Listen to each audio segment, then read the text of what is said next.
இருக்குது ஷட்டில். இதனாலே வந்து உங்களுக்கு வந்து இந்த நூல் எடுக்க முடியல அப்படின்னா, நான் சொன்ன மாதிரி காட்டனும் பாலிஸ்டர் கலந்த நூல் அப்படின்றப்ப உங்களால் எடுக்க முடியாது. அப்போ இந்த இடத்துல நீங்கள் கொஞ்சம் நேரம் அப்படி காட்டினீங்கன்னா அது ஒரு இலையிரும். இலைனதுக்கப்புறம் அது உங்கள்கிட்ட ஷார்ப்பான எதையாவது வச்சு இப்படி எடுத்து விட்டணும். எடுத்து விட்டு இப்போ வீல வந்து பேக் ஃப்ரண்ட் ரெண்டு பக்கம் அப்படி சுற்றினீங்கன்னா உள்ள இருக்கிறது வந்துடும், டஸ்ட் வந்து வந்துடும்.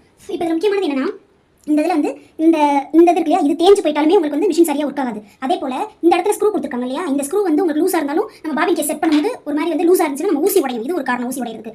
அதே போல் எப்பயும் இந்த இதில் இருக்கக்கூடிய 3 ஸ்க்ரூ மாதிரி கொடுத்துருப்பாங்க. அந்த ஸ்க்ரூ வந்து இது ஆடுது அப்படின்ற சமயத்தில் தான் நீங்கள் இந்த இடத்துல கொடுத்துருக்கக்கூடிய இந்த ஸ்க்ரூக்களை வந்து நல்லா டைட் வைக்கணும். அப்போ வந்து உங்களுக்கு அதை கரெக்ட் ஆகிக்கும்.